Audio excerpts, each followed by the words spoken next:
Hi again, welcome back to the Spirit of Watercolor. Happy New Year 2022, right? Okay, so here we are. We left off with talking about values, and the last video was about perspective and values. So check that video out. We did a painting of this, but it was only with using white to gray to black. So basically no color really except for the grays and blacks, and that was what we ended up with. And I told you in that video that this is a way to get the perspective, so the darkest areas coming forward, the most value, I guess I want to say, not necessarily darkest. That's a little confusing, but I think we'll clarify it. And in this video, as we talk about color, we're going to begin to use color and continue to keep these values happening. But we're going to talk about, and here's my wonderful John Pike palette again, we're going to talk about using color. Two things are going to happen. Okay, we looked at this in my earlier video about values, and you had, as I told you, I use cool and warm colors of each, the yellow, orange, red, blue, green, and then our earth tones are down there, but mainly these primary colors and secondary colors. We have tubes of paint which are cooler and warmer. So if you have, say, a yellow but it's warmer, there's a little more of red in it, so that warms it up, as opposed to some blue to it, so it might start to look toward the green. I mean, it's still yellow, but it's more cool green, or cool yellow, excuse me. So that's what we're going to be thinking about and incorporating that into our paintings, okay? But we're going to have colors added with warmth or neutral to cool. Because what happens is things will come more forward when the colors are more warm. When they're more neutralized, which means you're taking that warmth out and it's either just a neutral color or it's cooling, you know, having the blue or the green in there to cool it down, will set it further back into the painting. So, and then again, we're still going to keep those values. It's still your stronger values in front and your softer, lighter, you know, more, I want to say pastel or less value in the background, which will push that back. Okay, and we'll see that in our video. We're going to take another look at this, and at first I was going to try a different picture, but I think we're going to stick with this one, and we're just going to do it again, but we're going to do it using colors today, okay? And that's exciting because then we can still use this other one that we started with to refer to make sure that we're keeping those values, but we're going to be using some very warm colors in the front of this, and then we're going to bring it more neutral and then cool to the back, like I just said. Okay, so that's very exciting. We're going to start the new year off right, adding beautiful, vibrant colors, understanding better how they work.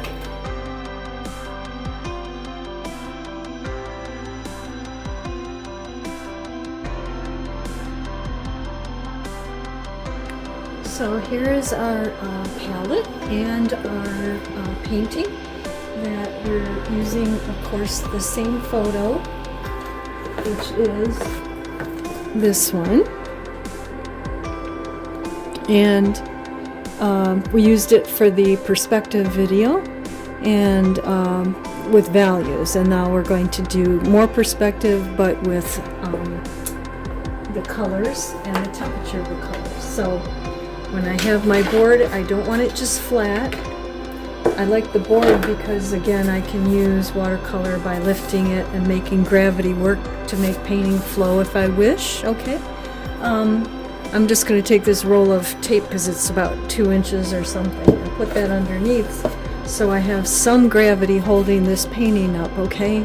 I want that because again, the paints will flow down better, and even if I'm using wet on dry, I still may want that paint to move when I come across with, say, a flat wash or whatnot like that for sky or for land in the background.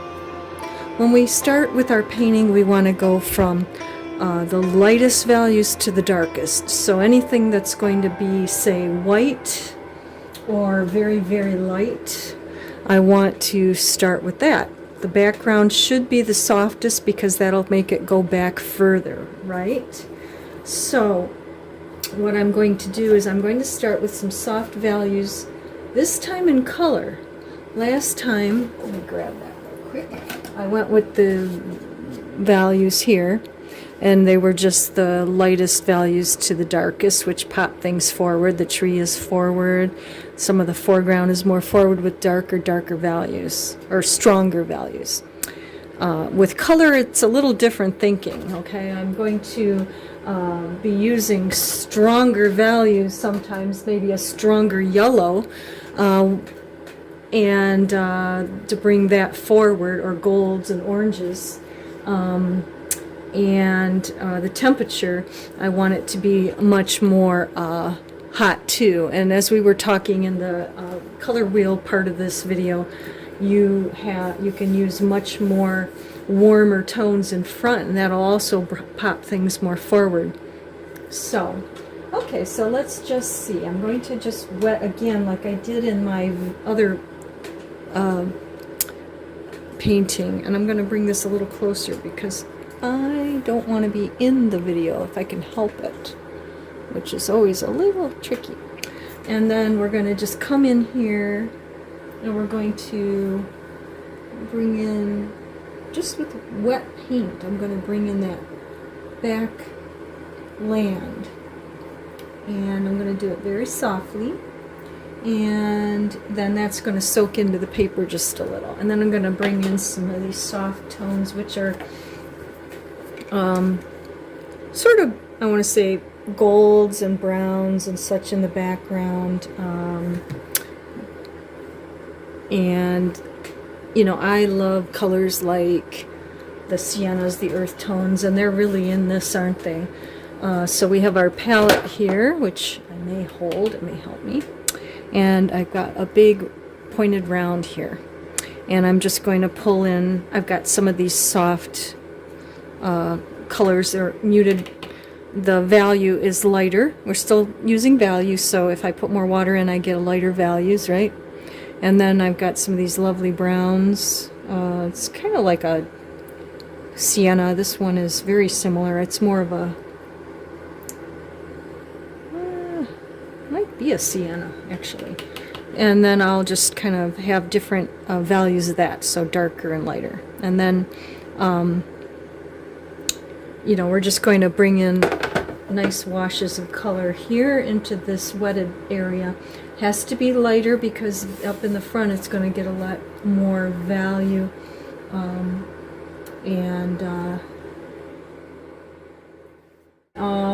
Also, as this is drying, it will get lighter. Watercolors often look very intense when you first apply them, and as they're drying, they can get lighter. If they don't get as light as you want, again, some of these colors, like these ones, are very non-staining, so you can re-wet and lift after as well. Okay, so that's the start of this.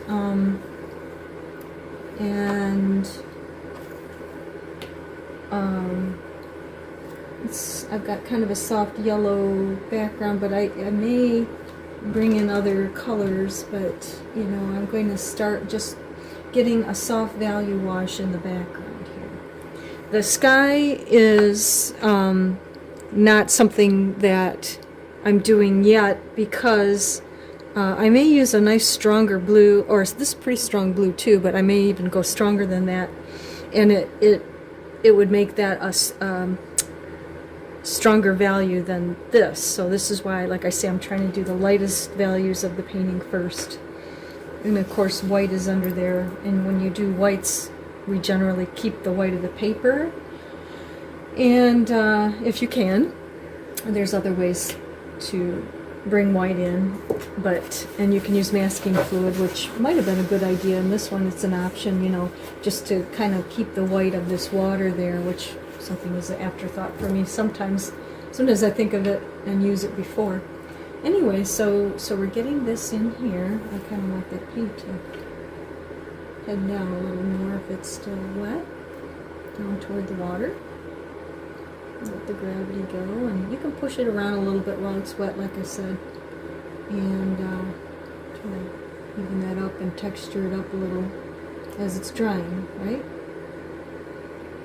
And as this dries, you know, then after it's dry, you can do other things with it. But, you know, you don't want to just keep playing in that and playing in that, because what's going to happen is start to overwork it. Colors start to kind of muddy and the freshness starts to go. So that's the first step. Okay. Okay, now that paint is drying, but I want it not to be totally dry. It might actually be more dry than I wanted. But I want to bring in some of the brownish gold details in there. I might mix it with that yellow actually that I have here and kind of bring this and that together. So I kind of have a browny orangey, it's like it could be quinacodone's deep gold, which is a beautiful kind of a orangey sienna, burnt sienna color. And then bringing some of that yellow in that's in here. Okay? Now, what I want to do is not drop the palette. Anyway, and then I want to come back in here, and there's two ways I'm going to do this, okay? I'm going to either, you know, it takes forever just to, you know, kind of bring in that color, sort of like little trees and little things with little dots or whatever. But if you take a sponge, okay, see my wonderful, these are like those natural sponges, organic sponges you can find either at the Whole Foods kind of type stores or actually in the beauty section there. I don't even know if this one's a real one. You can get real sponges that look like this too. But these work just fine. They have lots of different holes and shapes, and so we used that in the other video too. So I'm going to bring that in. I dampened it a little and then bring it in. And then I'm going to, as you see, I did a little bit of wet on wet there with the brush. But if I start to come in like this, you see how that sponging, it's blending just a little in there because of the fact that the paper's still a little bit wet. But I'm bringing in some natural tree-like effect, and there's little trees and wildlife, natural nature going on back there. Okay, and again, if you want to keep looking at the photo, you know, that's kind of what I'm seeing here. Okay, I can detail that out more with the small brush later, but I just wanted to kind of start to get that in, and I'm still trying to keep that color soft because it's going to get a lot more bright in the foreground. So here we have the yellow paint dried, and I put in a little bit of the brown that I created with some burnt sienna and a little bit of blue, but not too much to make it just a neutral brown. Neutrals are in our next video. We need to talk about those, but for now, neutrals are just not warm nor cool and can often go in the background too, like the cools. The yellow I used was a rather neutral yellow. I mixed a lemon, which is a little bit cooler, with the nickel azo, which is more warm to me. Some people say it's neutral, but anyway, I made a neutral yellow soft wash, and then we sponged in some of the brown. Okay, now we're going to mix some warmer colors like in this photo, and I'm going to probably not do full demonstration but partial, so you can just quickly see how we're going to apply more brighter, more warm tones, adding some reds into those yellows to make them orangier and golden, more golden than in the background, and more concentrated. We're going to take that value from our value study that we did before, and we're going to bring in stronger values as we come into the foreground, okay, and bring things forward. Now the interesting thing about lights and whites, like with the white of the paper, that also can pop forward. It's a very strong value in its own right, because white is a very strong color.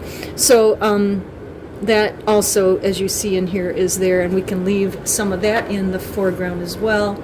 and or just bring in some very bright, intense yellows, oranges, and reds. So that's what we're going to do in there. I'm probably going to do this in some pretty quick, show you quickly and then let it dry and then snap to the next, after it dries, and kind of move through this a little more quickly because these videos get very long. Just enough demonstration so you get the idea of how we increase on this to warmer, to warmer, to warmer to the foreground. And the tree and so forth. Okay. Now when I'm mixing my palette, you're going to see, and I'm holding the camera here, hopefully that will help. It'll stay steady.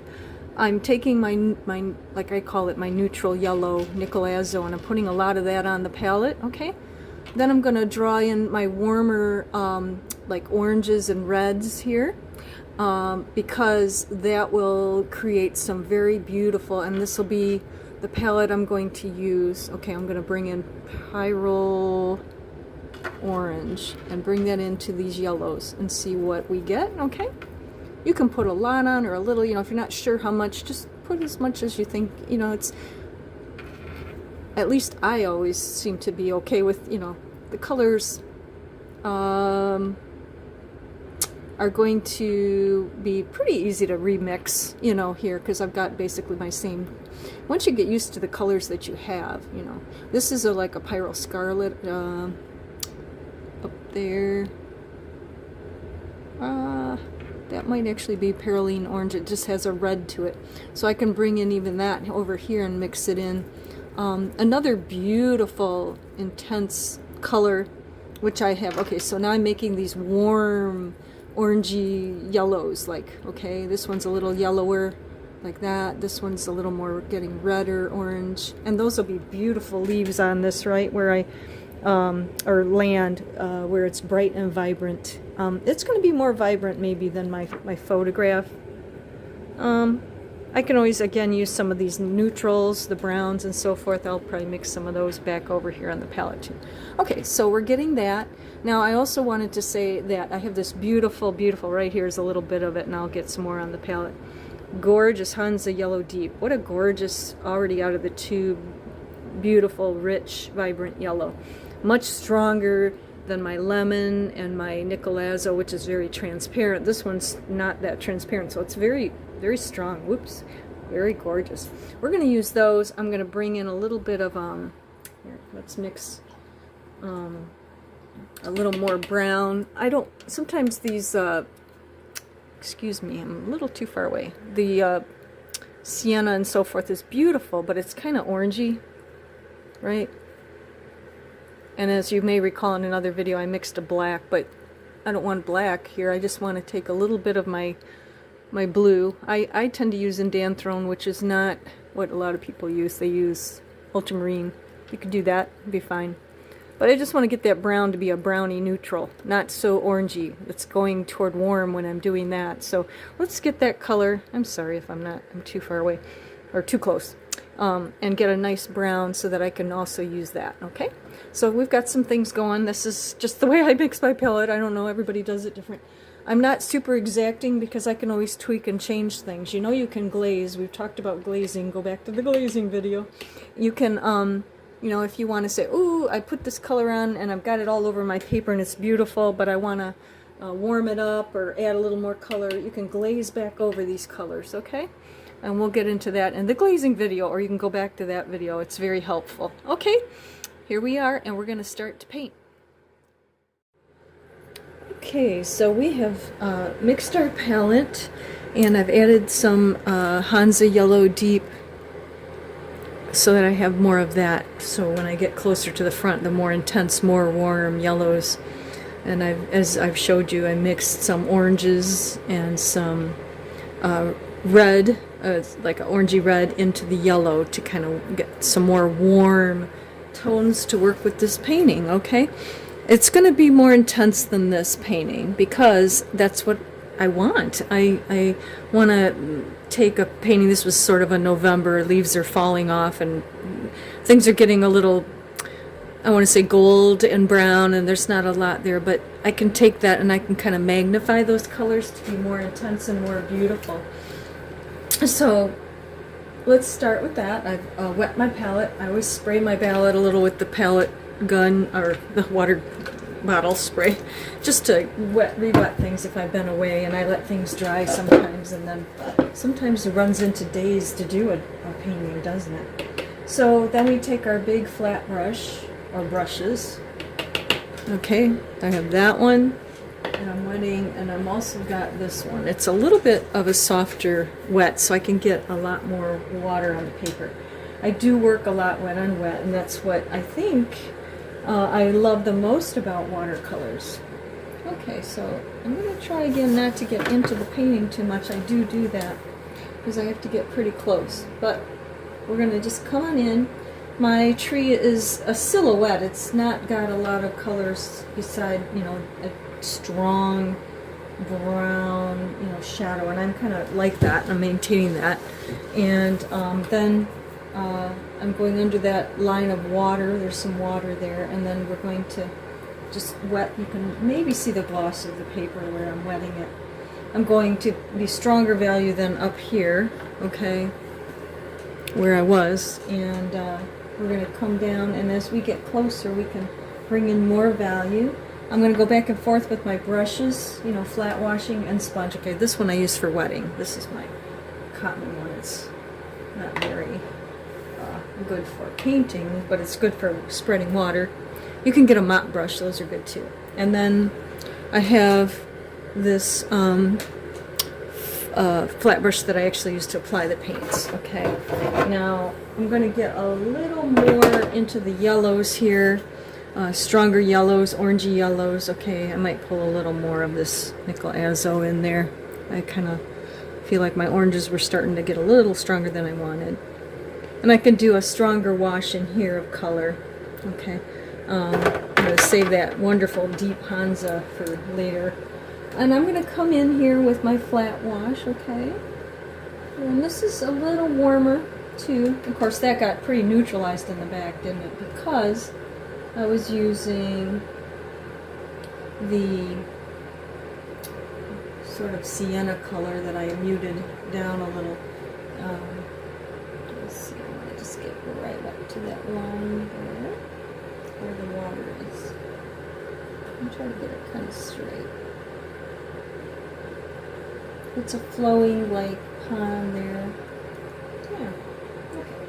And then again, my board is tilted. I put a big roll of tape, or maybe I put a jar under there, to let the water, the paint, come down at a 30-degree angle. The gravity paints for me. Okay. And then we're kind of looking at how this kind of runs into some brush and so forth here. So I'm just going to bring a little more of this orange in. Let's see if you can see that.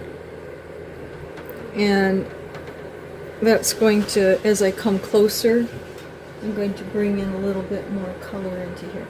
A flat brush is so awesome because I can use it the flat way wide, or I can use it thinly and more narrow on the edge. I don't think a lot of people know that, and it's pretty awesome. And I'm just going to start to come in a little bit in there. There's some little wisps of, I want to say like little bits of, oh, what do you call it? Little stems and trees. They're going to fan out into the wet on wet, so they're going to spread. But I'm going to get sort of a little bit of this, I want to say it's kind of just little plant life growing there, and they're kind of, they're slim and trim and whatnot. A little more of that color in there. I'm kind of going as I go. I'm making decisions as I go. I've been thinking about this for a couple of days, and you can't think it. You got to get in there and just try things and make decisions. With watercolors, you can always start over, or you can use this as a sketch, or sometimes my sketches become paintings. So you can't get too rigidly worried about how things are going to go, and sometimes things happen that you're not expecting. You know, some of these are a little wider and some are a little more narrow. I'm just going to see how they spread out and how they look, and if I like what they're doing. I'm not trying to completely mimic this photograph. Like I say, I'm trying to enhance it and interpret what I like from what I saw outside that day. I'm to have my fan on because it's cold down here in this basement in January. So hopefully I don't have to deal with that. I can block that out later.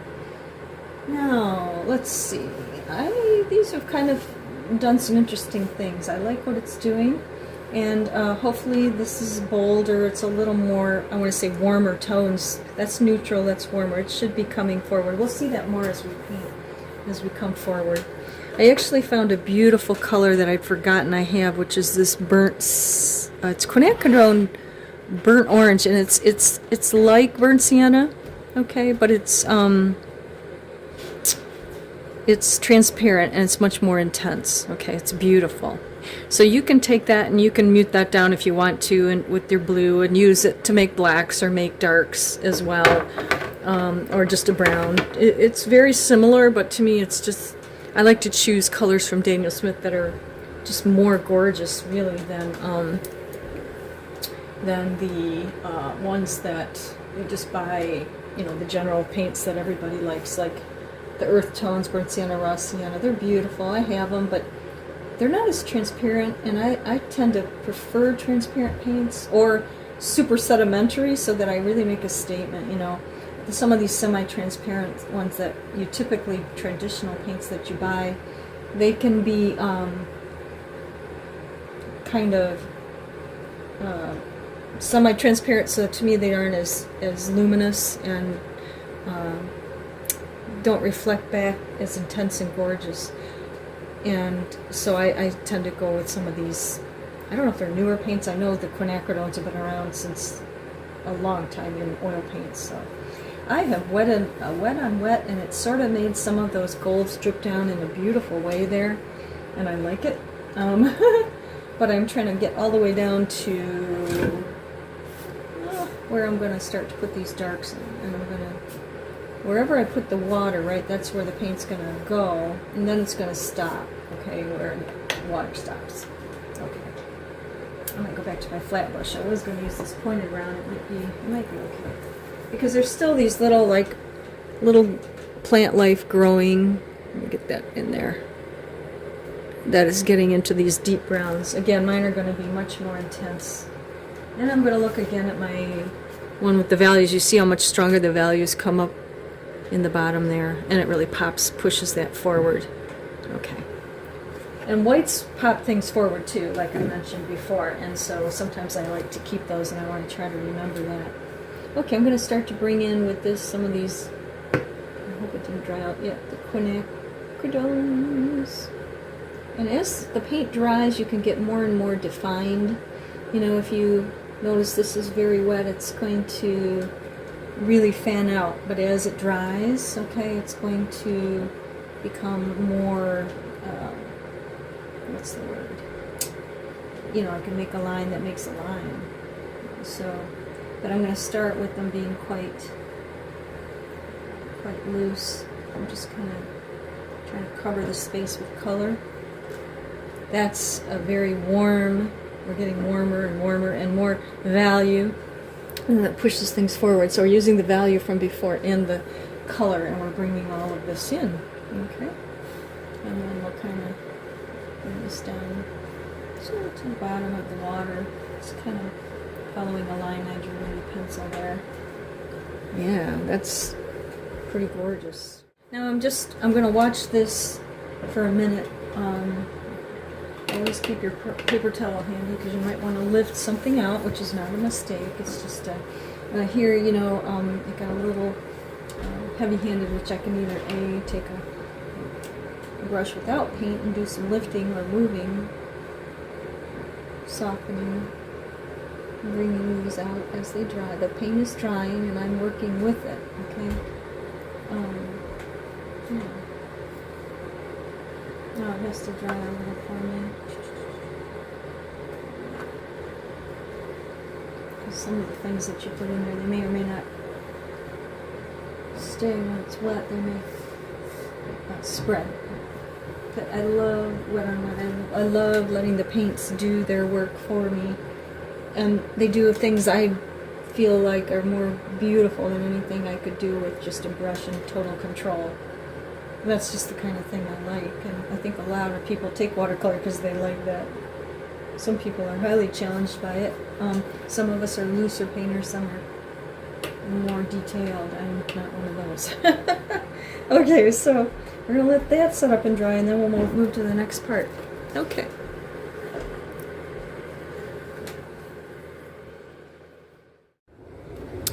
Here we're going into these browns, and I'm going to bring in this deeper brown. I already started here.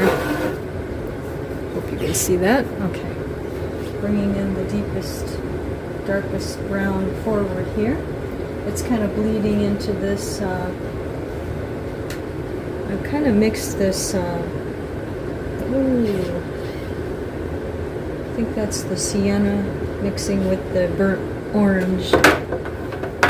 And I'm just bringing that in down around underneath here. It's pushing us even more forward. Now this is still warm. It's not as warm because I've neutralized it with a brown, but I'm bringing in stronger values, which is going to still bring it forward. So we're pushing and pulling basically with value and temperature.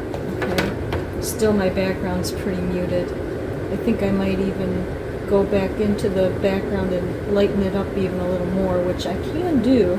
I'm going to come in both ways. But I like how wet that is, and I want to leave it. I still feel like I might even put some salt in here. I just love what salt does. Maybe we should do that.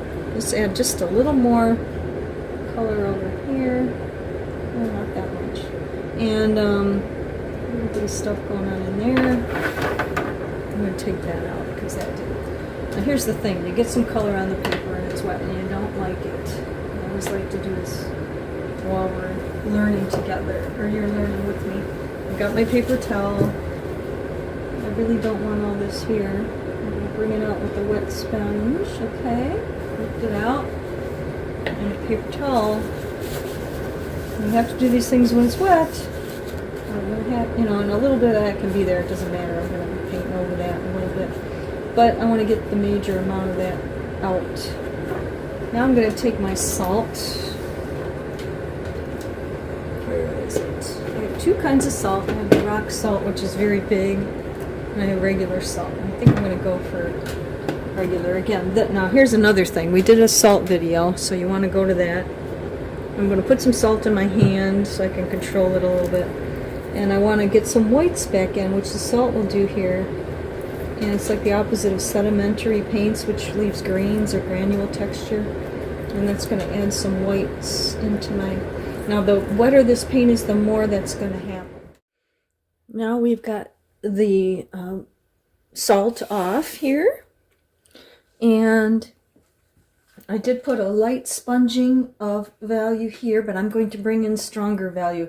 This was just to get some lighter values, and then I'm going to mix that with some darker because, you know, that's basically giving me more texture. So again, we're going to take our sponge, and I've wet the, over here, the beautiful Hansa Yellow Deep that I was talking about. And I'm going to take that sponge, and I'm hoping that's wet enough. I don't want it too wet either. I've got some lemon yellow, the cooler yellow, and you see the warmer yellow, okay? I'm going to bring those in and out of the front. And then I decide to put a little bit of that orange in too. And oopsie, let's do that too. So we have some colors changing around the grounds and the leaves and so forth, okay? I'll blend that in a little more here with the, let's try the yellow Quin Gold, which is a dark gold yellow with this orange here. These are all my warm colors that I'm using in this. It's really the analogous color part of the color wheel, which is another thing we'll talk about in the future. But for now, we're going to bring in some of these beautiful, spongy, intense colors. I'm hoping to get this strong and intense in the front to really push this forward. In my drawing, I noticed that that I did get a little too far down here where it's hitting the tape. I wish it was a little bit higher up. But every painting can be a little different than the last one, and it's truly okay. I'm not that concerned. In fact, I like my paintings to all look a little different because, you know, no two paintings should be the same, I think. Those are very intense colors, aren't they? Yes. So now I've got the trees in, and I'm going to, I put some sponging in of yellow and some orange into the trees, and I've got this very intense orangey red. I mixed the pyrrole scarlet and the pyrrole orange, and it's a little redder. Red is a very dynamic color, so let's pop a little of that in. I've got my paper towel handy in case it's a little too, but I think we need a little more color popping forward. I think it would be very lovely and bring our focus out to the tree in front. I may do a softer wash in the back of the tree in the back, but as you know, I would like this to be more better perspective. Okay, I'll put a few up here. And doing that a little tentatively because it's not in the photo. Okay, it's not that bright in the photo, but I wanted to make this a little more striking of a painting. And then up in the foreground too, you know, you've got some, like I have some reds up here. I'm going to sponge just a little bit of that in here too, just for a little added texture. And I may soften that out if it gets too intense, but it was getting a little too brown, and I'm not sure why I used that much brown. So let's go with that, and we'll smooth out some of those little markings, but they're going to bring some of that forward. And then in the back tree, if I just wet my sponge a little, there's still some red on there. I might be able to get a little bit of that in there, but I don't want too much. I want it to be a little lighter so it's not popping out as far as this tree in the front here. Okay. We'll take a look at that. Welcome to the spiritual journey as we continue. So much going on in the world. I guess a lot of places are closing back up. The pandemic's continuing forward into another year. But we can have serenity.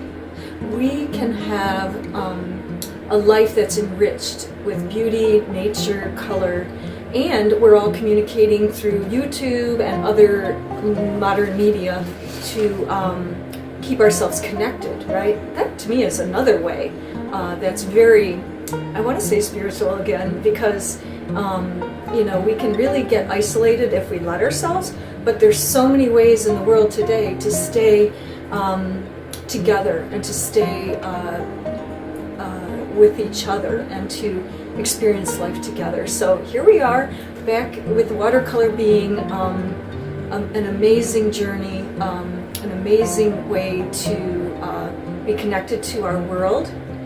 Again, like I said in the beginning videos, watercolors are they're made from the pigments of the earth. Water is from the earth, so we're taking from those elements and we're creating with them. So how can it not be, something that connects us to all of this world and life